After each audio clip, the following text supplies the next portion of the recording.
1983 में इस कंपनी की शुरुआत हुई थी।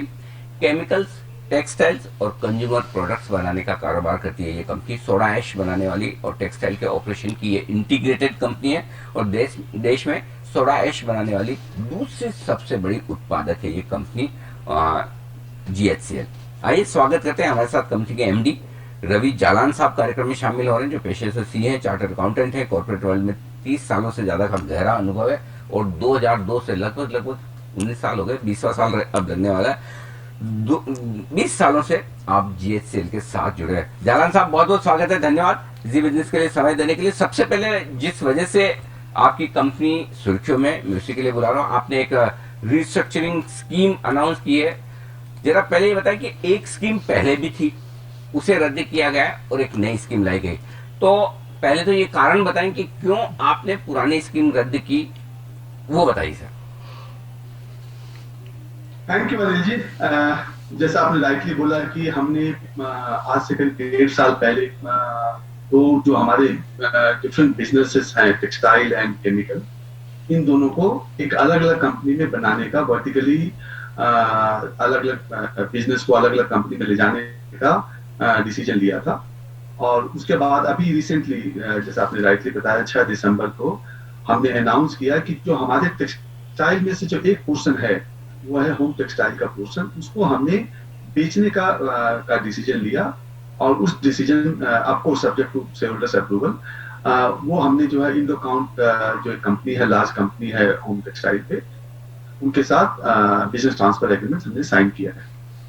पर्पस करने का ये है अनिल जी कि जो हमारा होम टेक्सटाइल का बिजनेस है, पिछले 12-13 सालों से हम बिजनेस में हैं और हम उसमें उतनी बड़ी ग्रोथ और उतना प्रॉफिट या उतना रिटर्न ऑन कैपिटल एम्प्लॉयड हम नहीं कर पाए जितना कि इंडस्ट्री का बेंचमार्क रहा। उसकी वजह से और आने वाले समय में हम ये नहीं देख पा रहे थे कि उस बिजनेस में हम बहुत बड़ा ग्रोथ कर पाएंगे। उसका बेसिक कारण था कि हमारी जो कोर कॉम्पिटेंसी है वो कोर कॉम्पिटेंसी केमिकल और स्पिनिंग में है। तो हमने ये डिसाइड किया कि जिस बिजनेस में हमने अभी तक अच्छा ग्रोथ नहीं किया और आने वाले समय में स्ट्रेटेजिकली हमको नहीं लगता है कि हमको उस पर फोकस करना चाहिए, तो अपनी मैनेजमेंट टाइम को और हमारे रिसोर्सेज को एक ऐसी जगह लगाना चाहिए जहां पर कि हमारी कोर कॉम्पिटेंसी है और जहां पर कि हम आगे ग्रोथ करना चाहते हैं। जैसे आप जानते हैं, हमारा केमिकल एक काफी बड़ा पोर्टे रहा है। हम हिंदुस्तान की जो एक लार्जेस्ट कंपनी है ऑन सोडा ऐश, और उसमें हमने जो है हमारी जो प्रॉफिटेबिलिटी है पर टन या इबिटा परसेंटेज बोले, वो सारी चीजें बेस्ट इन क्लास है। तो हमने ये डिसाइड किया कि हमारा फोकस जो है वो केमिकल के स्पेस में होना चाहिए और हमारी रिसोर्सेस और मैनेजमेंट टाइम जो वहां लगना चाहिए।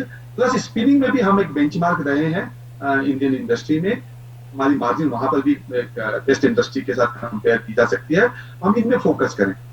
तो जो अंडर परफॉर्मिंग एसेट्स थी हमारी, उसको हमने निकालने का मन बनाया और इसलिए हमने वो एग्रीमेंट साइन किया। इसीलिए हमने ये जो है रिस्ट्रक्चर कर करके, और हम we are now moving into 2 different companies. जो डीमर्जर का प्रोसेस चलता रहेगा और हम लोग जो स्पिनिंग का जो बिजनेस है वो एक नई कंपनी में आगे ले जाने का वो है।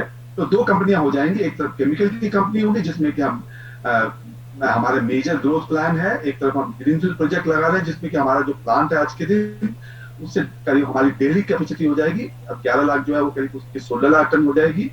प्लस उसमें हम कुछ बल्क केमिकल और ऐड कर रहे हैं। तो केमिकल एक बड़ी कंपनी होगी और एक टेक्सटाइल में स्पिनिंग एक हमारी बड़ी कंपनी।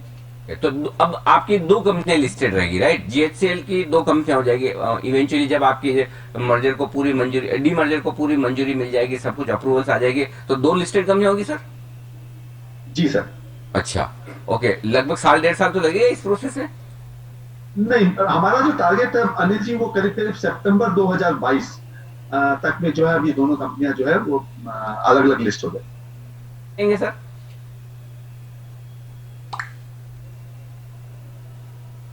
दोनों के नाम क्या रहेंगे? GHCL जो है ओरिजिनल कंपनी, उसमें कौन सा केमिकल वाला बिजनेस रहेगा या स्पिनिंग वाला?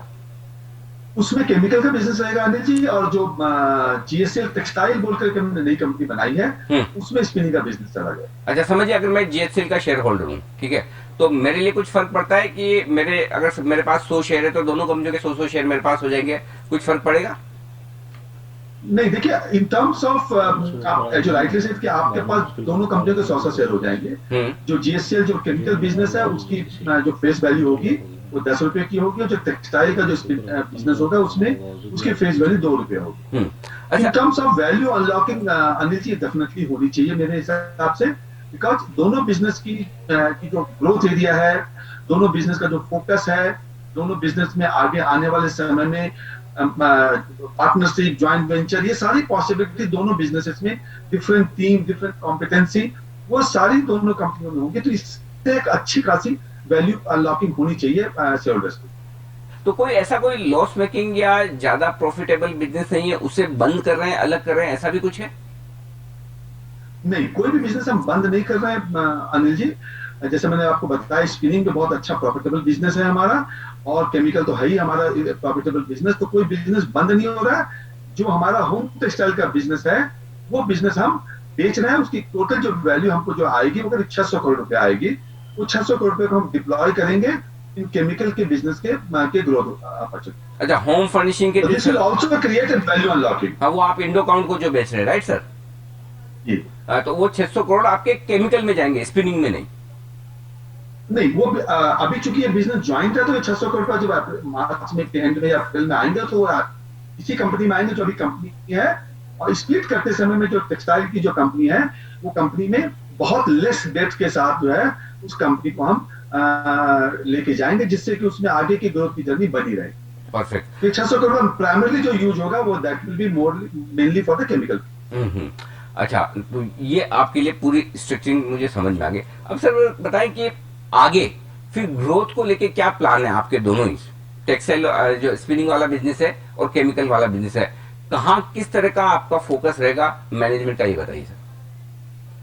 जी, अगर आप स्पिनिंग के बिजनेस की बात करें अनिल जी, तो जैसे मैं आपको बताऊं, अभी हमने ऑलरेडी करीब करीब 20% के वॉल्यूम ग्रोथ का already capex plan already under implementation है। तो अगले साल में आप 20% की वॉल्यूम ग्रोथ तो ऐसे ही देख सकते हैं। और हमारा प्लान आने वाले समय में यह है कि इसी तरह से हम 15 से 20% का वॉल्यूम ग्रोथ आने वाले समय में भी हम करते रहेंगे स्पिनिंग के बिजनेस में।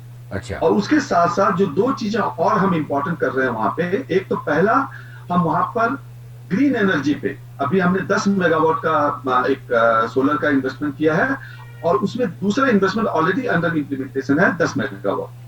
तो हमारी जो ग्रीन एनर्जी का जो बास्केट है वो ग्रेजुअली आने वाले समय में बढ़ता चला जाएगा। तो और वो हमारे को दो एडवांटेज देगा, तो ग्रीन एनर्जी का एडवांटेज देगा, सेकंड हमारी जो कॉस्ट कॉम्पिटिटिवनेस है स्पिनिंग की वो और ज्यादा साल पर होगी आने वाले। तो that is one we are doing. Second जो हम वहां पे कर रहे हैं कि हमारा वहां पर जो फोकस है, हम लोग उसमें वैल्यू एडेड, जो यार्न में भी बहुत सारी कमोडिटीज हैं, बहुत सारे वैल्यू एडेड प्रोडक्ट हैं, हम अपनी बास्केट को वैल्यू एडेड प्रोडक्ट की तरफ लेके जा रहे हैं। तो हमारा सारा focus in terms of plant के इंफ्रास्ट्रक्चर को, प्लस प्लांट की टीम को, लोगों के कल्चर को, सबको हम कस्टमर के साथ हमारी जो पार्टनरशिप है इनके ऊपर फोकस कर रहे हैं, जिससे कि हमारा वहां मार्जिन एक्सपेंशन होगा। तो मैं ये समझता हूं कि आने वाले समय में वहां का जो टोटल जो ग्रोथ है वो आज जो साइज है उससे कम 2 गुना आने वाले समय में स्पिनिंग का बिजनेस मेरे को सामने दिखता है, with a better margin and better bottom. उसी तरह के मैं केमिकल पे आऊं अनिल जी। केमिकल में हमारे बहुत एग्रेसिव प्लान है। एक तरफ जैसे मैंने बताया कि मैं ग्रीनफील्ड प्रोजेक्ट लगा रहे हैं हम लोग, ऑलरेडी हमने लैंड एक्वायर कर ली है, प्रोसेस वहां पर जो है चालू हो चुका है in terms of various approvals of the government, environmental approvals, along with आपके जो बिजनेस मैन्युफैक्चर जो कंसल्टेंट है on the machine selections and detail engineering, वो सारा काम एग्रेसिव चालू है। वो भी मेरे को लगता है 3 से 3.5 साल में वो नया प्लांट जो है हमारा आ जाएगा, और उसके साथ साथ हम उसमें बल्क केमिकल और ऐड कर रहे हैं। इसके अलावा जो हमारा सोडियम बाइकार्बोनेट जो कि स्पेशलिटी केमिकल है, उसकी कैपेसिटी को हम डबल कर रहे हैं, जो कि आने वाले 8-9 महीने में वो कंप्लीट हो जाए। बिल्कुल। तो ये वैल्यू अनलॉकिंग की तैयारी है जीएचसीएल की तरफ से, 2 अलग अलग बिजनेसेस में डाइवर्सिफिकेशन, डीमर्जर करके। बहुत बहुत धन्यवाद जारान साहब इस पूरी स्कीम को हमारे दर्शकों को विस्तार से समझाने के लिए। बाजार स्टेबल है, विदा लेने